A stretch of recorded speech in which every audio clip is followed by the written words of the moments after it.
I love coming to this church because it's usually what I have to hear. And who doesn't like to sing about prosperity?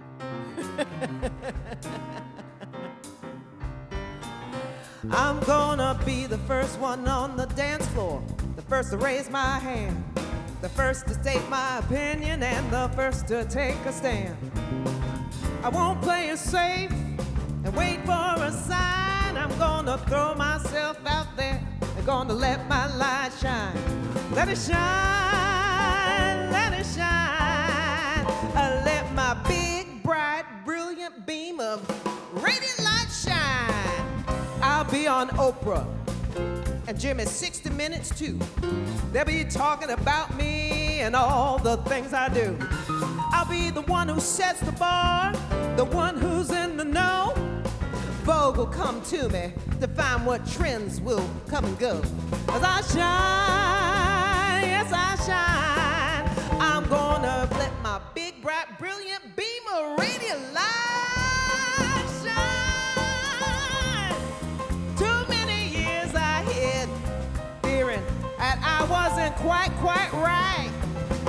And then I heard this voice inside and out saying, you're here to shine, shine, shine, baby. Shine your light.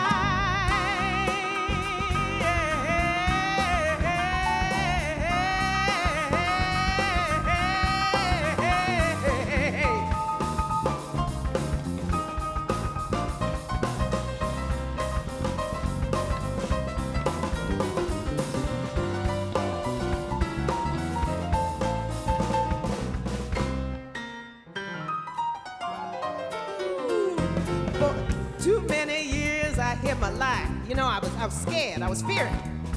I was wondering, can I do it? Can I do it? Can I do it? And then I heard this voice deep down inside saying, girlfriend, take that step out. Go and take that life ride and let it shine. Let it shine. I'm gonna let my big, bright, brilliant, radiant light shine. Let it shine. Let it shine. Beam of radiant light shine. Let it shine. Let it shine. I'm gonna big, bright, brilliant beam of radiant light shine.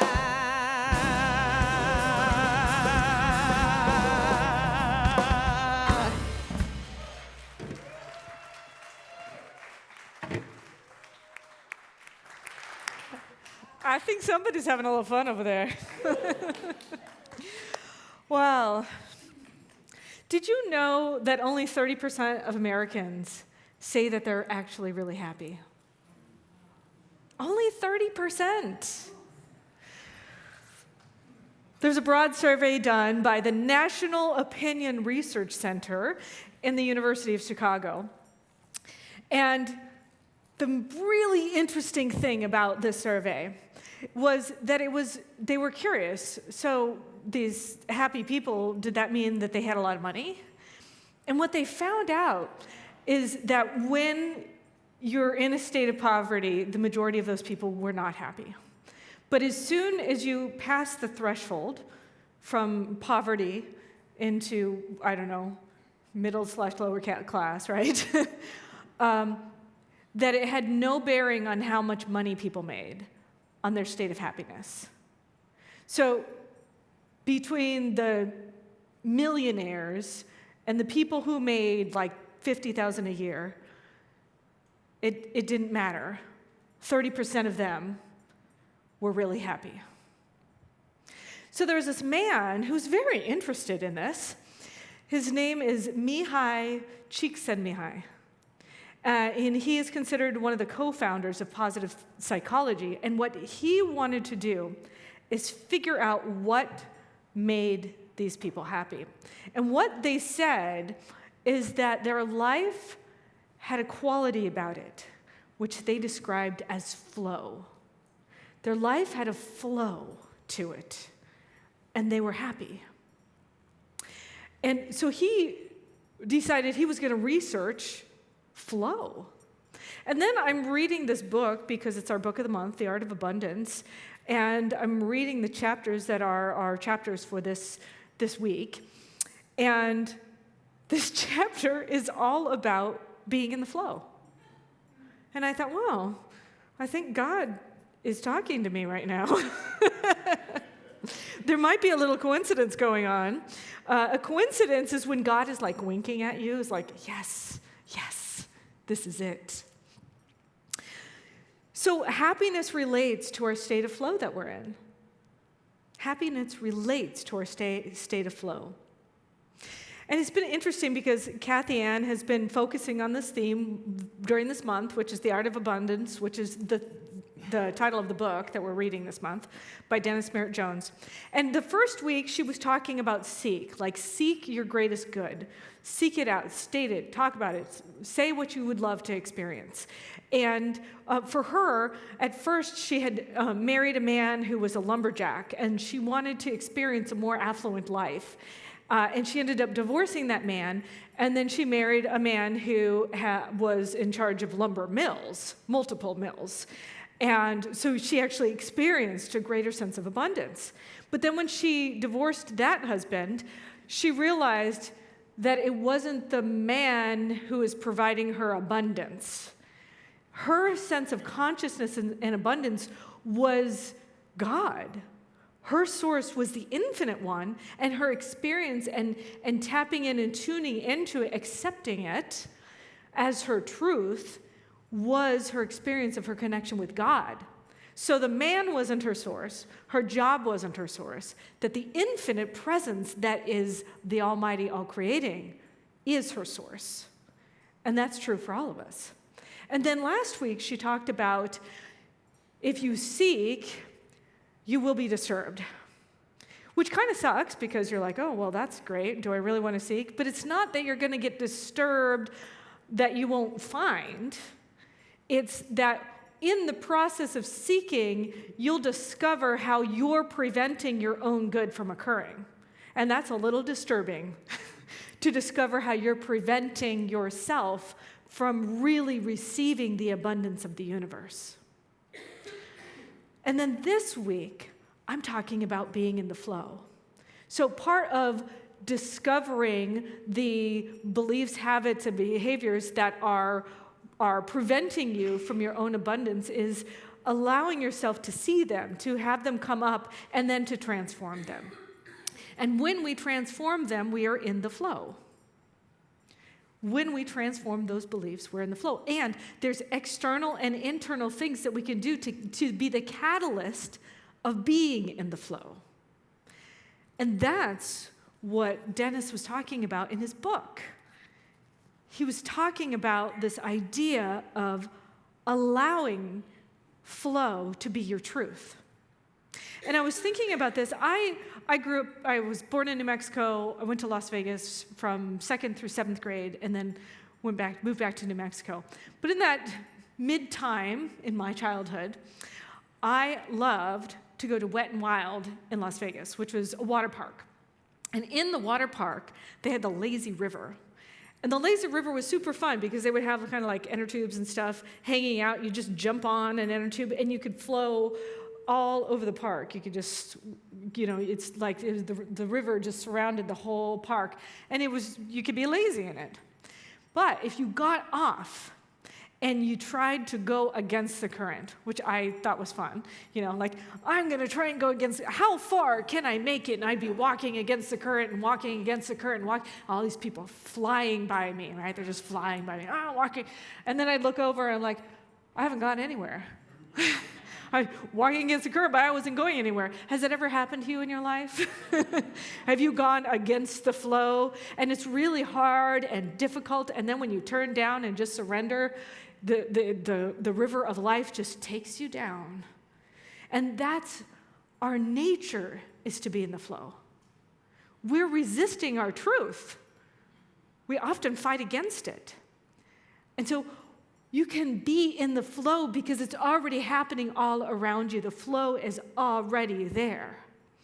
And I'm going to teach you a couple of quick and easy tools for you to get back into the flow if you have been resisting it. The first thing to do is to create a vacuum. So before you can manifest whatever it is that you desire, or allow the universe to manifest on your behalf, I should say, you have to prove to the universe that you're capable. You have to prove to the universe that I have a consciousness that affirms there is no shortage in my life. And in order for me to prove there is no shortage in my life, I have to let go of things. I have to release. I have to surrender.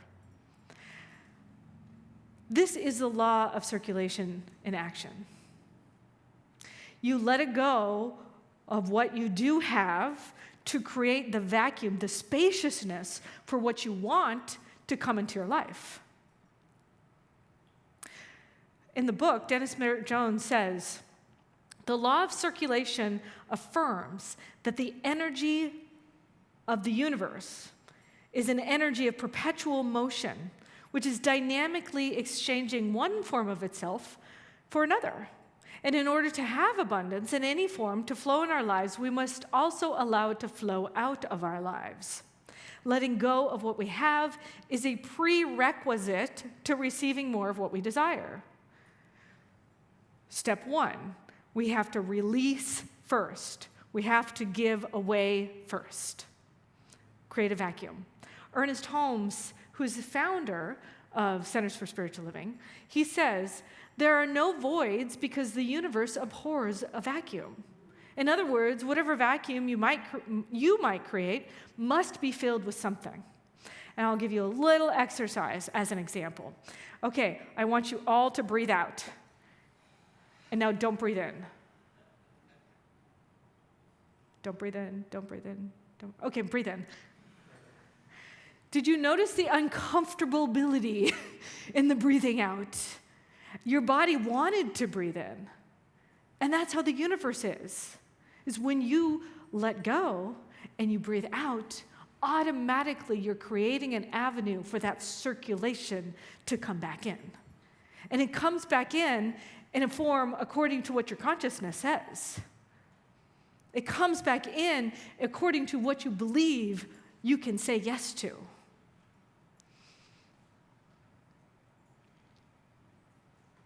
So one way to check if you're actually being in the flow of letting go is just to look at your house. Are you utilizing the law of circulation? Do your closets need to be decluttered?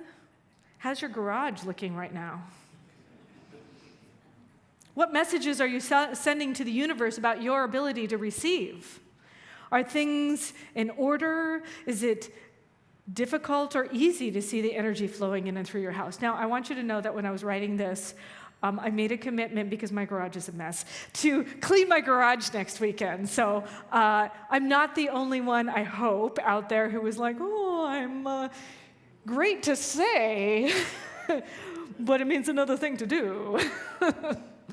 So I am publicly committing that I'm cleaning my garage. Yes, I promised to my wife who's watching that I'm very into this idea of letting go, of releasing, of surrendering. As a matter of fact, just recently I did do this. I went and collected all the pens in my house, and I tested all of them.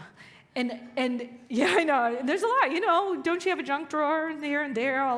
I collected them all, put them in a big pile, and I figured out which ones were working, which ones weren't. I threw away all the ones that were not working. And as Marie Kondo would say, I looked for the pens that sparked joy in me. And I kept all of the pens that sparked joy in me, and I gave away all the other ones. And then I organized all the pens according to color, which was so delightful. And I put them back into an area where they're all now organized. And that was so pleasurable for me. And now's the time of year, it's a great time if you have Halloween bins, which I do. I love Halloween. If you have Halloween bins, go through and find out what is causing you joy and what wants to be released. Because if you release it now, you give it to the stores like Goodwill or Value Village, they can actually sell it right now versus after Halloween. So it's a great time to release and surrender and give back out into the universe the things that are no longer serving you, that are not bringing you joy anymore. As a matter of fact, nature does that automatically. I was at Seebeck, and I thought, This is really beautiful. So Seebeck, when we were there at the all community camp in August, the trees were fruiting. And this is, the trees create fruit. Now, they don't eat their own fruit. They fruit and they give away the fruit. Now, the cool thing about the fruit is I was looking outside my window and I saw all the apples on the ground. There was a whole bunch of deer eating the apples. And so they benefit these deer, and they give freely of their fruit. But there is a benefit for the tree because the deer eats the fruit, and there's an apple seed, and the apple seed processes through the deer and gets released and planted in a fertile soil. And it grows a new tree. It grows something new. So when we release and we surrender and we give to others, it plants in our own consciousness new seeds of abundance for ourselves to grow again in ways that are new and delightful. And I love that principle. But before we can tap into the flow of abundance, we have to make sense of and really get that our attitude makes a difference when we're giving away. Because our vibrational energy is reflected out into the universe. So how are you when you let go of things? How are you? Are you letting go of this thing and you say, beloved shirt, I'm grateful for you. Thank you for the gift you have given me. I am here to bless others. Go and bless others on your way.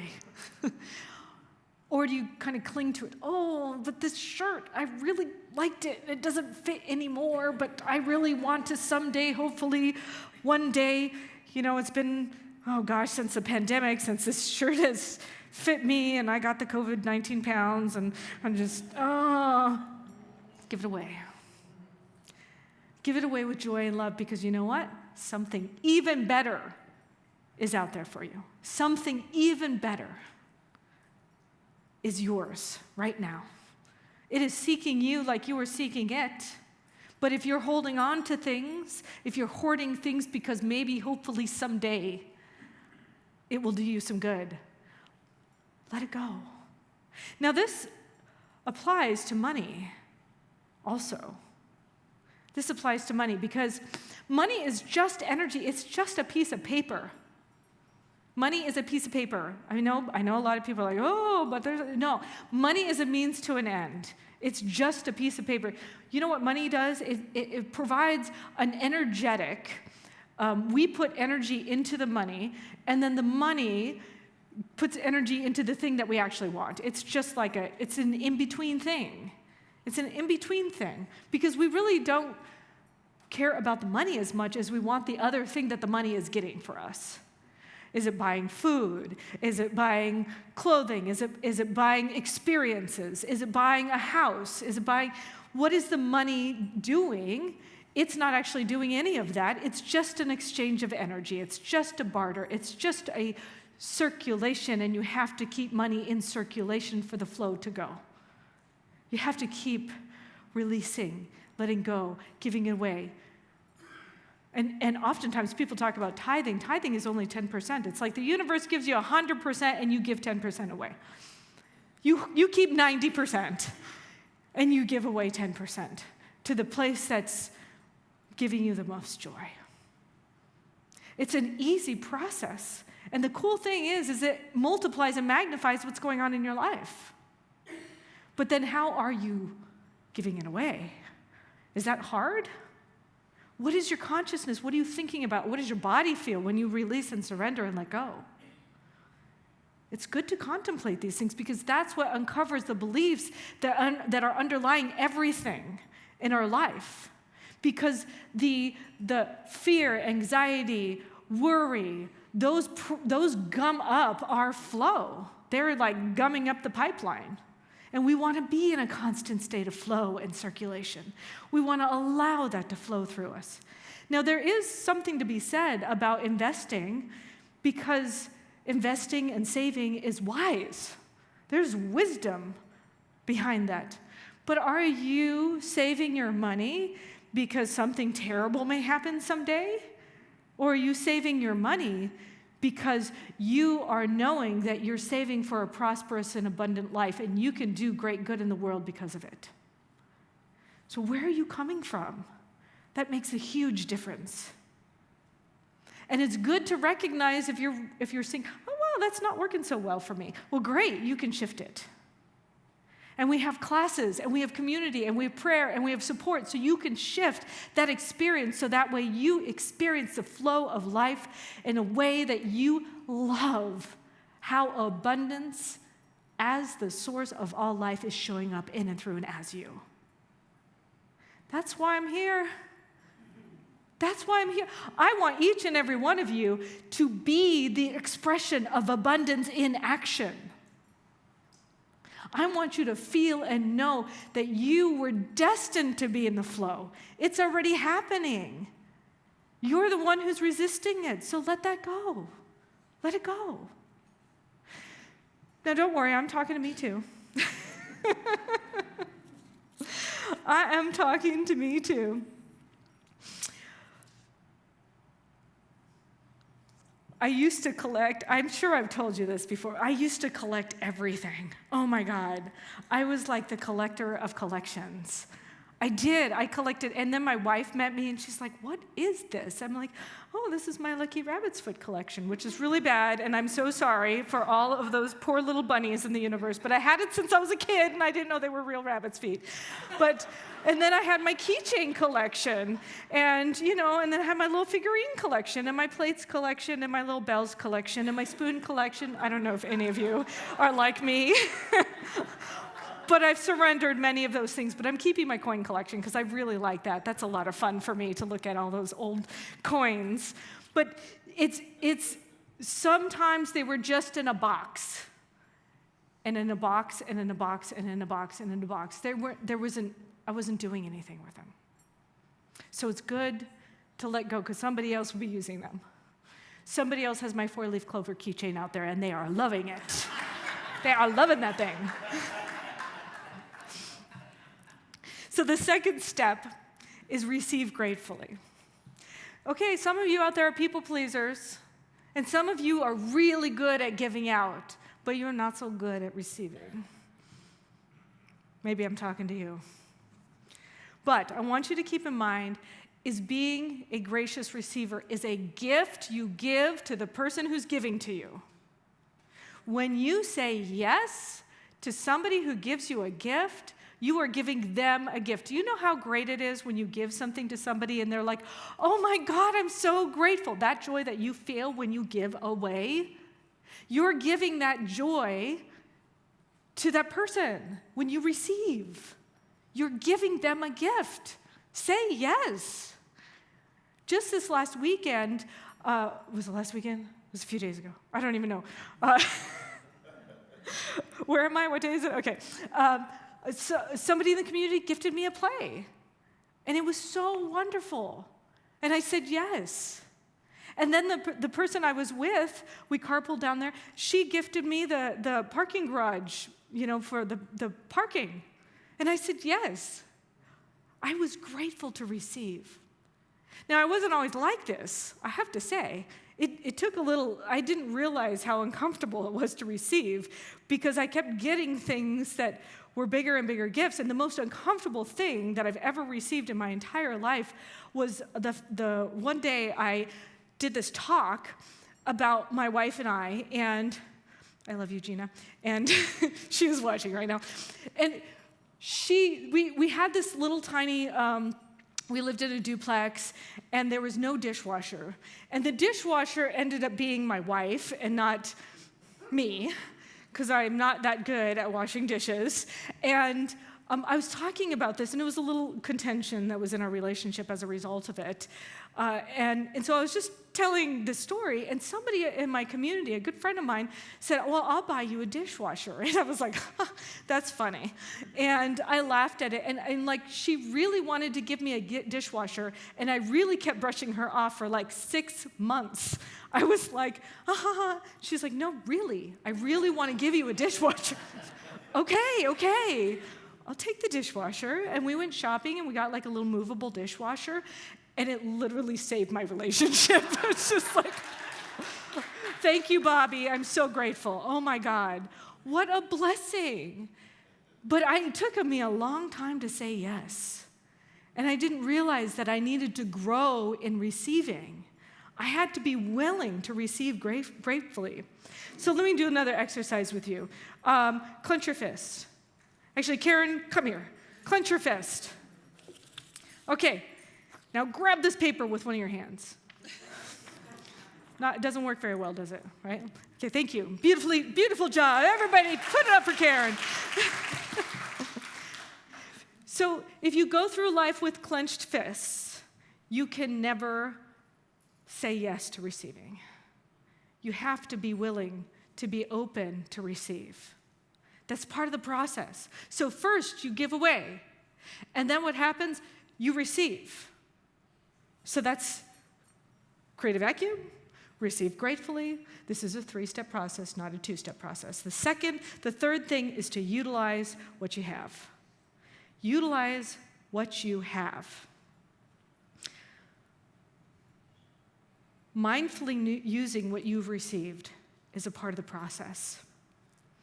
It moves energy forward and it connects the two things. So, receive, utilize, release. But that's an active component. And I have to say, in all the years that I've been teaching this whole abundance thing, I didn't even think about it until I read this book. And now I realize how important that is to utilize what I have. So think of your bedroom closet. Are you using all the clothes or the shoes that are in that closet? Are you holding on to some clothes hoping that one day they'll fit? What about your kitchen drawers? Are you utilizing everything in there? Are you utilizing all the food in your pantry? Did you collect a little bit of toilet paper over the last couple of years? Have you now created the habit of buying extra just in case something like that happens again? So maybe it's time to look at your house as an example of what kind of energy am I holding on to? What can I let go of? And am I utilizing what I already have? Am I using it?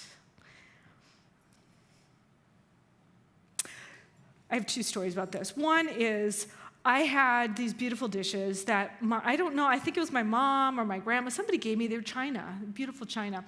And I had them, like 20 years. Somebody gave them to me when I was probably in high school. And then they were in this box that said China on them. And then I moved from house to house to house to house. And I was and then I met my wife like 17 years ago. And then I had this China box and we moved it from house to house in my garage. And, she's like, so tell me about this box of China. And, we just kept moving it in our garage. And finally I opened it up and I put the plates out and I'm using them now because it's like, doesn't everybody deserve to use some China every day? Yes. It's not a special occasion. I had special occasions. I didn't even use it. So it's like, no, I'm going to use that. And so then we decided to use it. And now here's my other story. I had these great, I love pickles. I do. And I bought some pickles at Costco. And the dill pickles, the dill spears. And then I ate them all. And except one. And I don't know, I guess I lost my taste for pickles for a little while there. For 5 years. And it stayed in the back of my refrigerator. And we moved it from one house to the next house. And then as we were going to move from California to Washington, we're cleaning out all the refrigerator and stuff. And Gina pulls out this pickle jar. And she's like, are you ready to let it go? Yes, you can get rid of the pickle. I did not eat it, but it probably would have been very pickly. Very pickled. So how is your pipeline? Are you utilizing the stuff that's been given to you? Are you willing to let Spirit utilize you? Are you willing to let it flow through you? Because it's not just our things on the outside. Our things on the outside are just a representation of what's going on the inside. They really are. And the thoughts and emotions that we are experiencing, oftentimes we get stuck. We get stuck in a thought pattern, a belief pattern. We have emotions that we're holding on to. Oftentimes, our bodies have health conditions because of emotions that we're not willing to process. And emotions are a great thing. We have anger, we have sadness, we have grief. And oftentimes, because our society is just focusing on the happy part, all of the Instagram and everything is all the good stuff that's going on, that there's an unwillingness to process through what is happening inside here.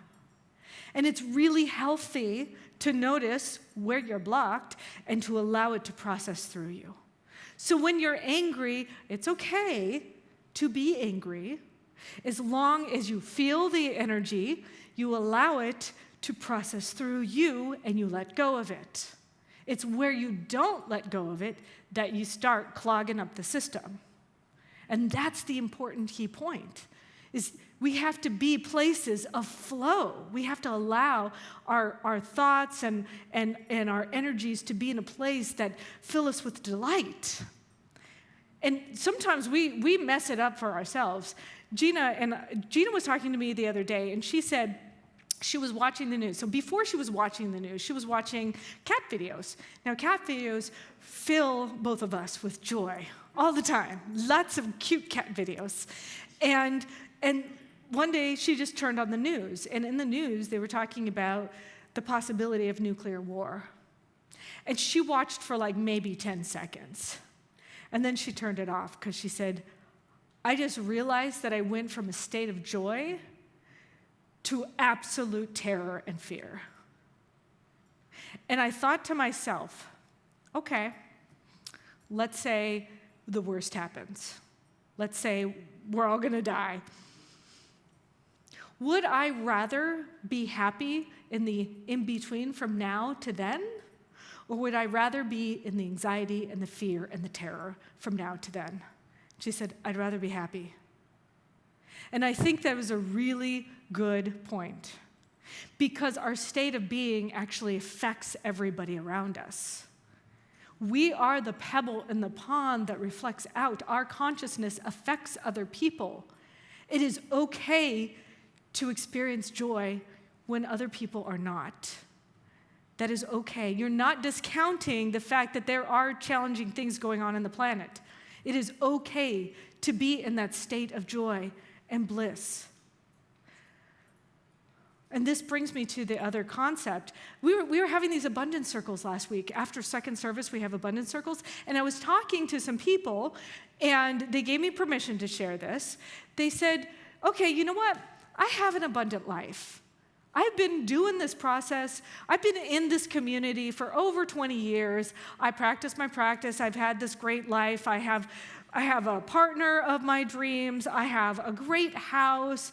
I retired. I feel good about my life. But what about all those people in Pakistan? What about the people who are in Ukraine? What about all of the people in Nigeria who are getting flooded?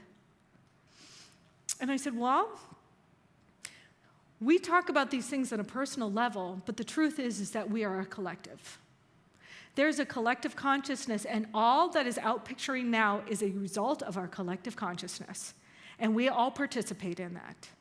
And we have a choice on how we're going to participate in that collective consciousness. The question is, are we going to be creators of a new possibility for this planet? Or are we going to be part of the destruction that's happening? And some of that is happening within our lives. There's a war in Ukraine between the Ukrainians and the Russians, but is there a war in your family? Is there a war between the Democrats and the Republicans? Are you participating in that war? If you are, maybe it's time to rethink things, because we're all a collective organism. And if we buy into that consciousness, we're helping to create it, and it outpictures all across the planet.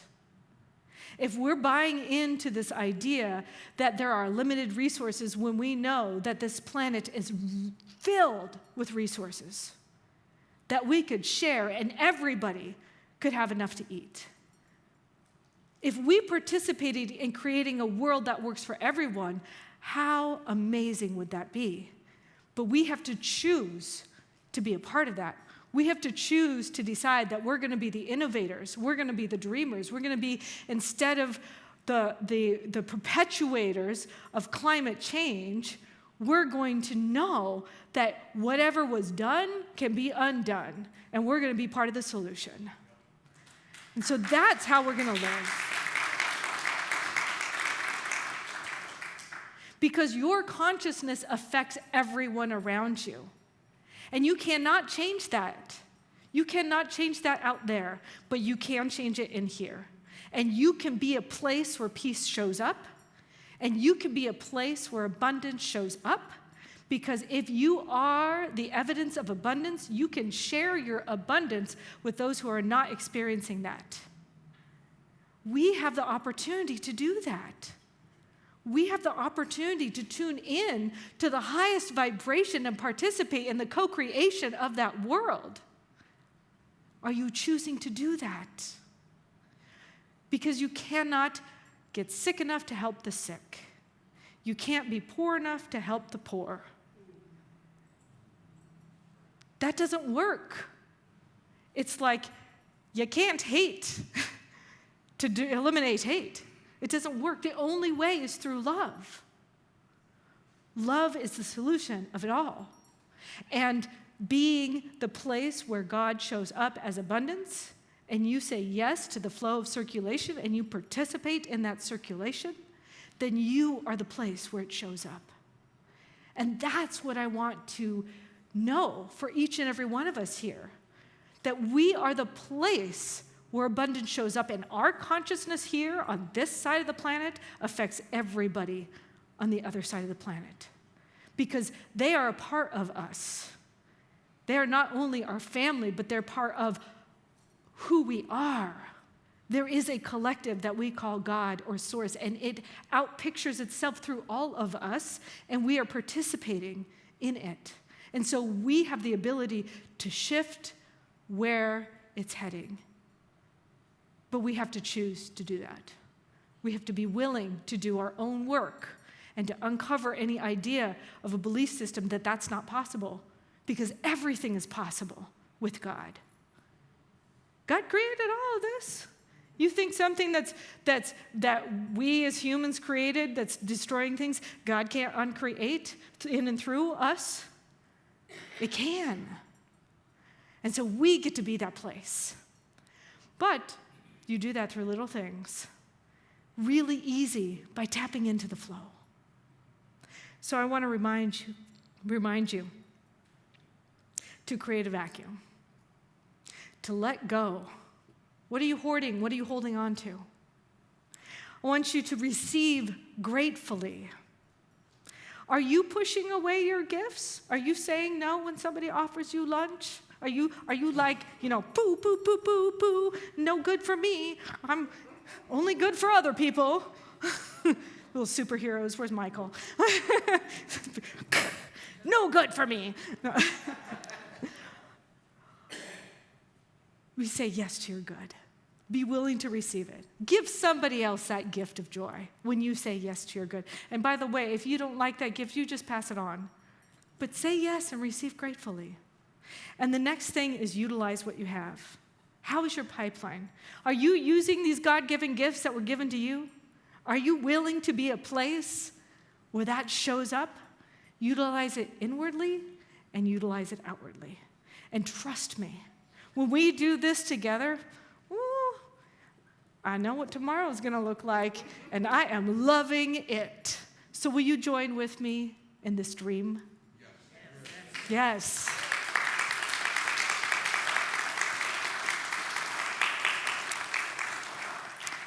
Because I know we're going to make heaven on earth, and that's the kind of place I want to live in. Yes. Let us pray.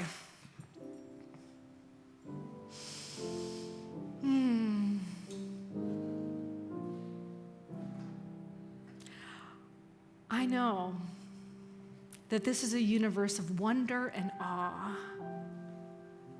I know that God, and maybe you don't use the word God, source, life, the quantum field is filled with sparkles and light. It is all innovation, all imagination, all of creation.